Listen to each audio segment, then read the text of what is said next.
Bonjour, je suis Hakim L'Alam et je vous propose ma chronique du lundi 24 juin 2024. Elle s'intitule « Pourquoi la dédiabolisation du fils et de Belhadj est impossible ?» Oui, je suis d'accord. S'inspirer de ce qui se fait ailleurs, c'est bien. Lorsque ce qui se fait ailleurs est bien, va dans le sens du bien-être de la collectivité. Alors, tenter sur le mode du FN français, devenu Rassemblement National, de dédiaboliser le fils et Belhadj, ici, en désédit, je ne sais pas si c'est une bonne idée. D'autant que la dédiabolisation du Front National de Jean-Marie Le Pen et sa réincarnation en une marine républicaine me semble être la plus belle arnaque du siècle politique actuel. Plus crûment, la dédiabolisation de Belhadj n'est plus possible pour un tas de raisons. Lesquelles?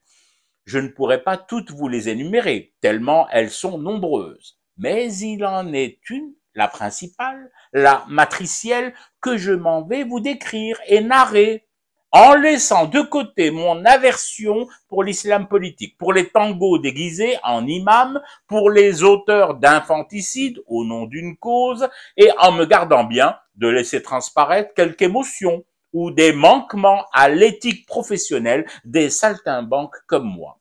Objectif. Je vais être objectif jusqu'au bout de cette chronique et au bout de l'ongle du 6e doigt de ma main gauche. Alors commençons par le commencement. Pour dédiaboliser un parti comme le fils et surtout un starbé comme Belhadj, il faut tout de même se montrer cartésien et pragmatique. Donc, chercher d'abord le diable en lui, en Belhadj, dans lui, en son fort intérieur.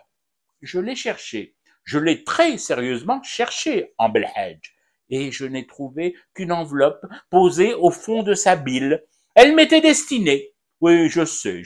Vous allez me demander en quoi et en vertu de quoi une enveloppe avec une lettre aurait été déposée là par le malin dans la bile de Belhadj à ton aimable attention à toi, Hakim.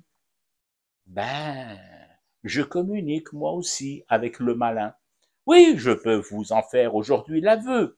J'ai des échanges épistolaires avec Belzébuth. Oh, pas un courrier régulier, mais de temps à autre, surtout par temps caniculaire, lorsque dehors il y a fournaise, nous échangeons.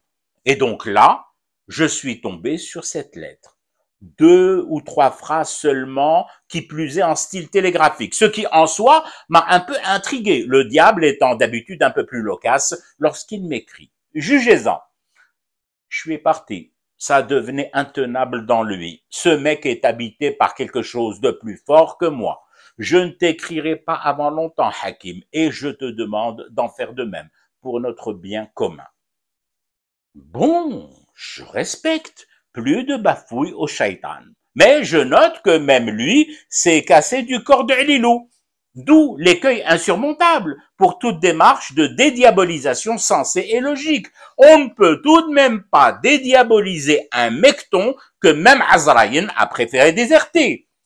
Et pour faire sortir le diable d'un corps, je peux vous le dire, sans risque de me tromper, parlant d'expérience, que ce n'est pas gagné d'avance. Alors, pourquoi le malin a-t-il renoncé à sa résidence en Belhadj?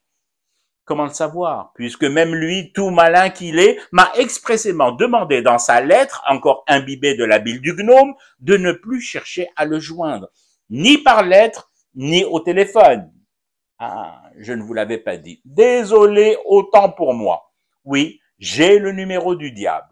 Mais non, contrairement à la fable, ce n'est pas le 3x8, le 888, trop cliché. C'est le... Non. Je ne peux pas vous le communiquer là, comme ça, aussi facilement, ici.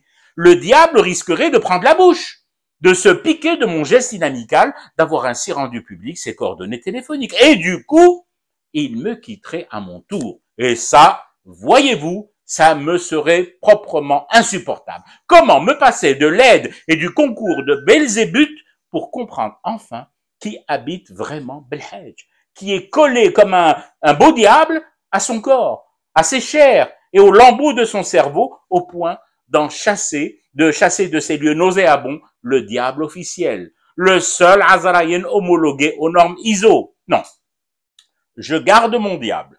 Et maintenant que je vous ai démontré, que fourchu à l'appui, qu'il est impossible de dédiaboliser Belhadj, je m'engage solennellement et en juste retour à collaborer avec le vrai diable, en mode faustien, en signant tous les pactes qu'il voudra me faire signer avec mon sang, pour percer enfin le mystère que même son créateur n'a pas réussi à résoudre, identifier l'entité qui habite le gnome.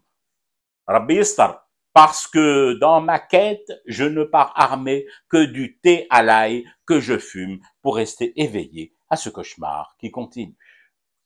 C'était Hakim Na'alam, je vous retrouve demain pour une autre chronique et une autre façon de dire son amour à l'Algérie.